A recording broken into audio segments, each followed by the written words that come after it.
What's going on, guys? BladeZilla here, and today we're taking a look at another super special knife from Shirogorov, an older collaboration that is quickly becoming extremely difficult to track down.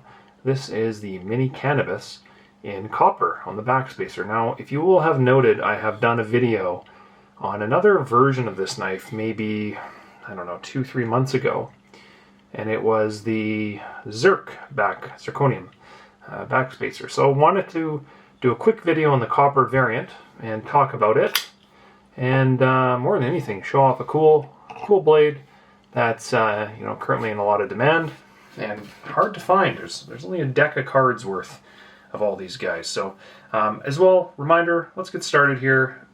Take a look at BladeZilla.ca, where a lot of the knives featured on this YouTube channel are available to purchase. I just added this morning at 4 o'clock in the morning this beautiful Molten Overkill, which is an absolute beauty. So everything's in stock in Canada, ready to go. I also ship to the US, and usually, I'll be honest, usually goes next day, depending. So anyway, there we go, and there we have it. Nice little shout out to the website. And if it's your first time on the YouTube channel here, we keep it casual. It's more of a coffee shop style conversation where we check out some blades and don't take ourselves too seriously. So anyway, let's get started. Mini Cannabis, Vegas Cards Edition, pretty slick. Let's get some measurements, get some weights, let's get all that good stuff going. So overall length, we're coming in at 7 5/8. According to my measuring tape here, maybe 7 3/4, something like that. But it's about 3 3/8 sharpened, or 3 1/2 to the center of the choil. Nice overall size, nice EDC size. 4 3/8 handle. It's definitely in the smaller side for Shirogorov for what they do. And to give you an idea, we'll pull out a couple here. We'll do the neon, which is, I guess, pretty comparable size-wise, although the handle's a little thicker. So we'll show the neon. And we'll do the Cami. I get grilled for how I pronounce that one, by the way. These are all kind of in the medium variation size-wise. And then to add length and girth, we're going to do the bios to kind of show another Sinkevich, and that should really illustrate the size difference here. So there's a bio. And we'll do, what do we got, a custom division quantum. And these will look much bigger by comparison, but special edition, etc. And what else do I got here? We'll do the Russian Overkill, full tie Russian Overkill. They're becoming increasingly difficult to track down. And I've got a, I was gonna say, did I call that an Overkill? Geez, a Thai Dr. Death. That is the Russian Overkill. I'm losing my mind here. I'm filming this early in the morning and haven't had coffee yet. So I'm hoping you guys are having some coffee, or if it's at the end of the day, a cold one. But that is a Russian Dr. Death in full tie. And I've done a video on one of these. I don't know if it was this knife. I don't think it was this knife. But such a cool one, with all that extra cool milling that's all over the place. And you see the Tom Mayo logo, the Shirogorov bear. This is a piece of history. I love it. You see through it. They made a couple different variants of it, a full carbon and an Arctic. And what else do we want to show here? We'll throw back to the old F95 CD as well. By comparisons, you're kind of seeing the whole size gauntlet of this. And I guess I can do the CCKS Hattie, which doesn't seem to hit the channel very often. I have it right beside me all the time, but I never seem to pull it out. Anyway, and I will also grab a Stellar, because that is, I guess, it's going to be a little bigger. So if you're familiar with the Stellar, which is crazy, right? Like, think neon. Let's grab my neon here. Neon, Vegas V Card Stellar. It's not big. So let's just put that into perspective, because the Stellar is not a very big knife. It's medium, right? It's right in the middle of the neon and the F95. So if we stack these guys like so, If I grab a Quantum, like that, you can kind of see the size range of the Shiros, right? So small, medium, large, and then there's the 111 on top of this, which is bigger. But the Vegas V cards is kind of, honestly, I would say it's a little tiny bit bigger than the Neon, but really it's not. It's about the same. So there you go. I apologize for the lengthy knife profiling today. I'm just in that kind of mood. And I don't always have the case beside me open, but when I do, I tend to open it and play around. So where do we start with this guy? Well, they only made what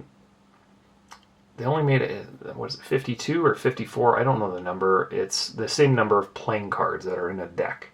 And I don't play cards, I don't gamble, so I don't know. But I thought it was 52 cards in deck. That would make sense, divisible by 4, I think. Anyway, yeah, 52 or 54, one of the two, and I'm sure I'll get roasted for that, and I apologize. But each card is signed by Sergey, and they're each numbered on the backspacer. So they're split down the middle for Zerk and Copper. And each one is individually numbered, which I think is pretty cool. You'd think that there'd be more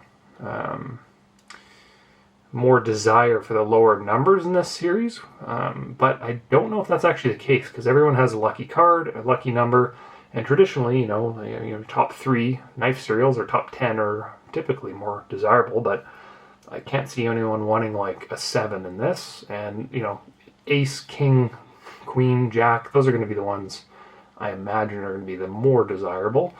Or if you're just into it, whatever, like they're all the same knife. So you get this really cool Vegas V cards logo on the inside here. And remember, this is a plain Jane knife. It's stonewashed, copper backspacer, but it's a less is more because it is a Sinkevich design. Just a real nice, solid, nice fit in the handle. Thick blade stock, relative, I'd say, probably 3.5 mil, but it's just a nice fit in hand, real nice EDC. In fact, the thought crossed my mind, I was like, you know, if this wasn't worth so much, it'd be a great EDC. Size-wise, build-wise, construction, it's just a great little knife. Currently, I'm filming this in 2024, early 2024, and you know, you're in the conversation of, geez, what are they going for now? 3,500 US range, possibly a little bit more. They continually appreciate when they came out. Table, you know, they were show knife, and I think they were like $2,000. So they keep going up, and rightfully so. You've got on the pivot here as well, real nice copper kind of accent, as you can see, kind of just buried in there. It's real nice. But once again, keep it simple, just so elegant and done so smoothly, nice. On the flip side, we've got the Sinkevich bit, wrapped once again in that copper, and it just looks so good. Looks so good. The steel on this one, I think, I can't recall. I thought it was Vanax that they use, and I don't think it's labeled. I always do these videos, just I don't have literature, I'm just kind of doing them. But I thought it was Vanax. It could be M398. But in my head I had Vanax. I'll obviously leave it in the description with what steel it is, but nonetheless, real cool. You've got a nice edge on it, and you know, I see a lot of comparison just in the Sinkevich Design knives with that bio. So I'm going to grab that bio again. This one's the dark. But if you look at kind of just the overall profile of the blade, and you know, the shaping of the blade and the sweeps and the bevels and the angle, like it's just so Dmitry Sinkevich. So let's take a look here on this bio dark. See the nice swept up top here. Just looks so good. A lot of design cues, and he really likes to have kind of short flipper tabs as well, and that can be found on the bio. And pay attention to that forward factor. Center. I'll grab the cami. Call me. Sorry, I don't know what the hell it's called. Once again, you know, the flat pivot, the small flipper tab, and then real cool kind of design language on the blade. And the beauty of the Cami is that it's an asymmetric blade grind. So if you look, pay attention to the lines on this grind, and let's flip it over, and how it's completely different on the other side. Super cool and very unique, and I think these ones are going to continue to evolve in value and actually feel very similar to this knife in hand, but this one just feels heavier. It's got some more weight to it. It's less milled, but it's still skeletonized like crazy, as you can see on the inside. But it feels like a more solid knife, and it's a more simple, classic. It's always going to be in demand. Good detent, just a firm, real nice knife. Real nice. And if we look down the jimping here, it's it's comfortable. But as you go down the blade, you can see that roll. You can kind of go right to the tip if you want. That's what she said. But it also pinches in right on the edge here. See what I'm saying there? The swage in the top here. And so it thins in the middle and then expands to add a little retention to that edge. A little less strength to the tip there. So that's a nice little touch. Just well thought out, but very, very Sinkevich Design language throughout, obviously. On the underside, as I mentioned here, I'll grab my little light before we weigh this, but I think it's pretty hollowed out on the inside, pretty skeletonized, and we've got some little Easter eggs on the inside here, obviously Sinkevich Design right on the inside of the handle, and then the Shirogorov bear. I love seeing that kind of stuff, and I don't think you're going to see much if I do it this way. No, of course not. That was a nice little waste of 5 seconds. But, I would have liked to see something cool on the inside where, like, underneath the Backspacer, there's no centering lines. That would have been cool to see. But, the Sinkevich Design, that's a nice little touch. Very, very representative of the jeans model, if you recall that one. Very nicely done. The lock bar is internally attached as well. Sorry, not lock bar. Clip. I need to have a coffee. The clip's attached internally, so you can see no bolts, no screws. It's just a nice little touch. It's angled and leaning right onto the frame versus the lock bar.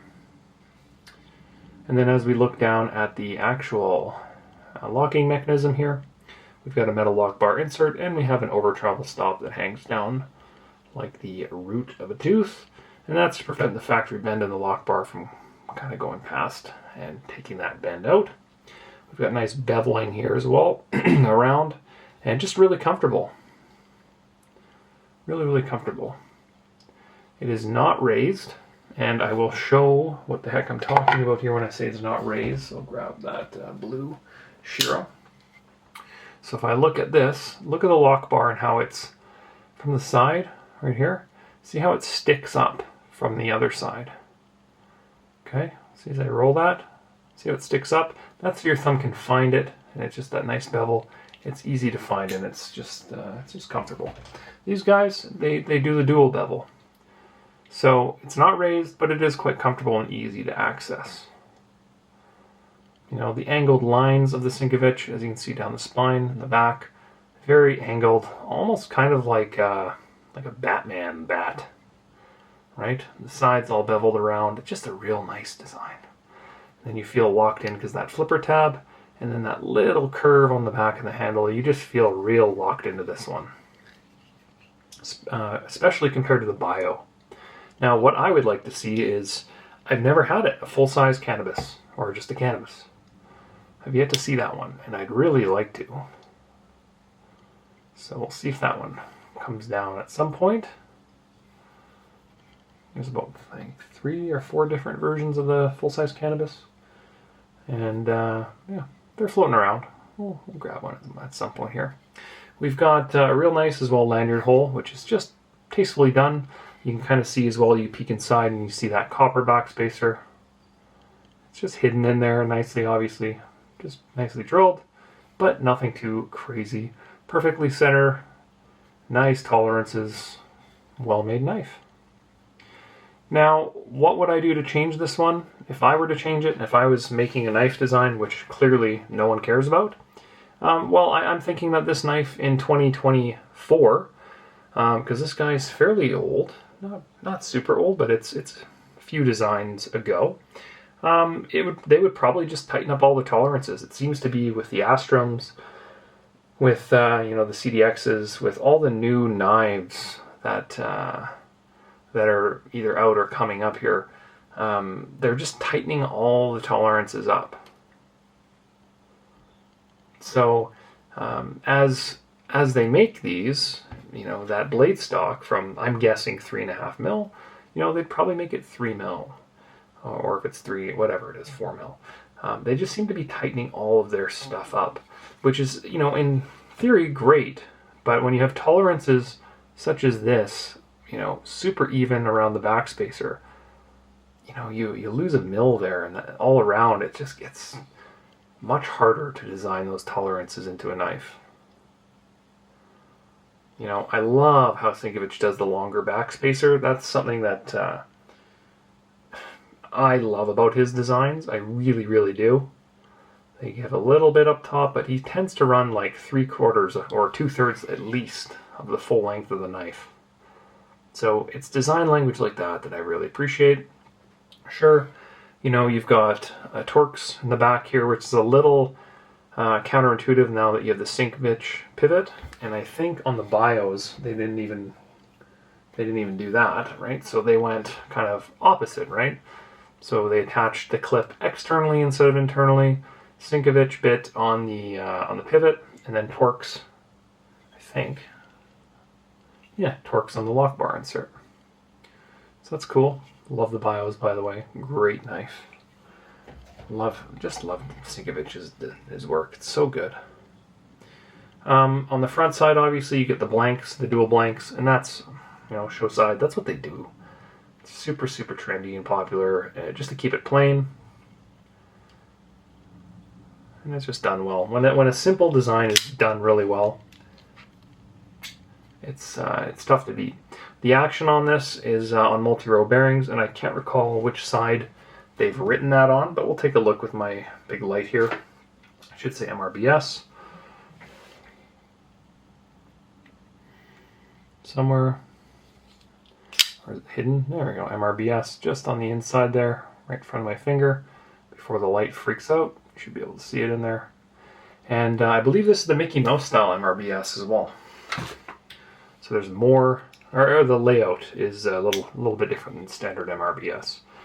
Standard MRBS, right, is typically a pinwheel, 3 ball bearings in a row in a pinwheel pattern, depending on knife. Sometimes on the Neon it's 2. This guy, I believe, it's a triangular kind of pattern, sporadic. So it just feels more roller bearing than multi-row bearings. And it's tough to explain that, but that's the best I can do. It feels incredible. And I've had some roller bearing knives that don't feel that good, honestly. Doesn't really get better than that for MRBS. So pretty cool design. Otherwise, not sure what else. I gotta get a weight for you guys. I'll weigh this. It doesn't feel too heavy, but it's gotta be 3.5 ounces in that type of conversation. So may as well figure that out. Let's change it to ounces, and let's throw a cloth on here. Zero it again. 3.8, is that what I'm seeing? 3.8, and for my Canadian, 109 grams. So there you go, 3.8 ounces, and the magic ounces to blade length ratio is a little off, right? And to give you an idea, if you haven't heard that before, if we take, if it's a 3.5 inch knife, you want it to weigh around 3.5 ounces or less. If it's a 4-inch knife, you want it to weigh 4 ounces or less. So a little bit over that, but it's a very robust design. Heavy backspacer. Copper's not light compared to some other materials. If they would have thrown tie on there or something, it's going to be much heavier, beefier, but it's also cooler. And I've seen some of these knives that they've really shined this backspacer up. Right now, this one is more of a regular patina. But if you grab some Brasso or whatever, you could really polish this thing to a nice shine. If you want to. You want to get rid of the patina. But beautiful knife. Very beautiful.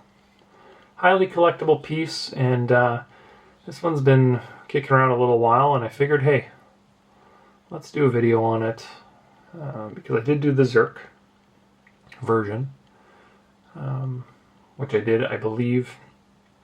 I think this knife was featured in the Zerk video, so there's a comparison there, so pretty cool to have both. But reminder, you're going to have to need to buy the Sinkevich tool to work on this, which I've seen guys take all kinds of stuff to try to open these up and play with them, and it's reminder, if you're willing to spend $3,500 US, spend a few $100, find the tool, and go from there. It's not worth marring it up. These are designed to be loved, and they last forever. They really do. So just buy the right tool, keep them running good. And then other than that, 5 inside, I wish there was a little bit more on the Easter egg side of things underneath that Copper Backspacer. It'd be cool to have something written in there, but the Sinkevich Design and the Shiro Bear on the inside is certainly enough for me, because this knife is a total sleeper if you're looking at this one, because there's no Shirogorov whatsoever on it. It's plain. It's like just an absolute sleeper. If you didn't know what it was, you'd be like, oh, it's a regular pocket knife. And you look inside, Sinkevich Design, Shirogorov Bear. That's so cool. Some of my favorite stuff. Plain tie, done well, is unbeatable. I'm going to leave you there today, guys. I don't have a ton to talk about on this one. It's going to be a busy next, little while here on the channel. Lots of new stuff coming in. And, fun time of the year, guys. Lots of show stuff, and loving it. As a reminder, visit BladeZilla.ca. Add me on Instagram. Hit the like button on the YouTube video. Obviously, subscribe. Go check out TikTok. Get a hold of me. More than anything, let's just talk knives. It's a passion of mine, and here we are, spending 20 plus minutes together looking at a mini cannabis on whatever day of the week this thing comes out. And, we're basically already friends. That was a joke, but that's my sense of humor. Dry and ridiculous. All right, well, appreciate you stopping by, guys. Have yourself a fantastic week. And if there's anything you need, leave a comment below and I'll get back to you. All right, have a good one. Peace.